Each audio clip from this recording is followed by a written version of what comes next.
How to download DaVinci Resolve 20 on your PC or computer. So first you want to open up your browser and then search for DaVinci Resolve and then click on the first link. Now scroll down a little bit till you see this button which says free download now. Click on it and then under DaVinci Resolve 20 pick your platform. So I'm going to download Windows 86. Then you will need to fill out all of these informations and click on register and download.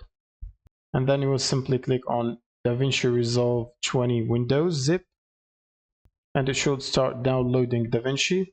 Now once the download is complete, you will need to open up the zip file and extract the installer from it. Once the extraction is complete, just double click on the installer. And once the installer loads up, you want to check whatever components you need.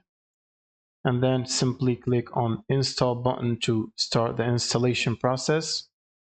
You should also follow the steps on the Resolve setup wizard here and accept the terms next. Click next and then click install and wait for it to install. Now once the installation is complete, you will simply need to run DaVinci Resolve and start using it. And that's pretty much it. Thank you guys for watching and subscribe.